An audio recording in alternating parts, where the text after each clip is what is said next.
as the rain is winding down, that's also when I think the strongest winds will begin to subside. So essentially, this is the height of the storm. And I know for you folks in Nashua and your Jaffrey, you're going, what storm? Exactly. Yeah, you're right. I mean, it's not much of a storm once you get into Boston. And north and west, there won't be one.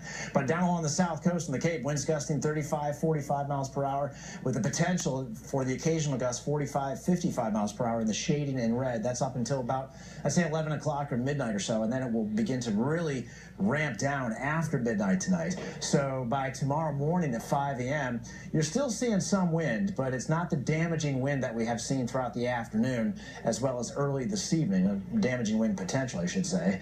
And as we go through the day tomorrow, again, we'll have a northeasterly wind anywhere between 15, perhaps gusting as high as 20 miles per hour. It's refreshing, but it's not the kind that you have to be worried about, power lines coming down or, tree limbs or tree damage. Now, in terms of the rainfall, again, if you are lucky enough to get under one of those tropical downpours, you may pick up a quick ½ to an inch of rain. Otherwise, for a lot of us, it's going to be much ado about nothing. We're talking about 1/10 of an inch at the most. I think in the city of Boston, this is probably a little bit overdone. That's one of our computer models thinking what might happen. So Hermine, from this point forward, again, it just kind of sits and spins. If you remember that sit and spin as a kid where you just kind of sit down and you twirl yourself around, that's what the wind and the rain is doing. It's going to fling itself down on the bottom side of the storm overnight tonight and tomorrow morning and weekend.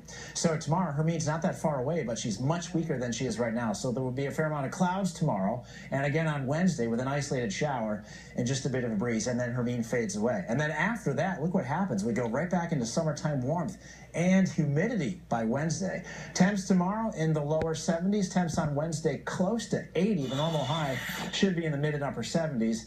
But forget that. Thursday, Friday, and Saturday, upper 80s to the low 90s. And after the showers fade away tonight and tomorrow morning, the next chance of anything significant would just be a random thunderstorm on Saturday. We will have an update on Hermine tonight at 11. See you then.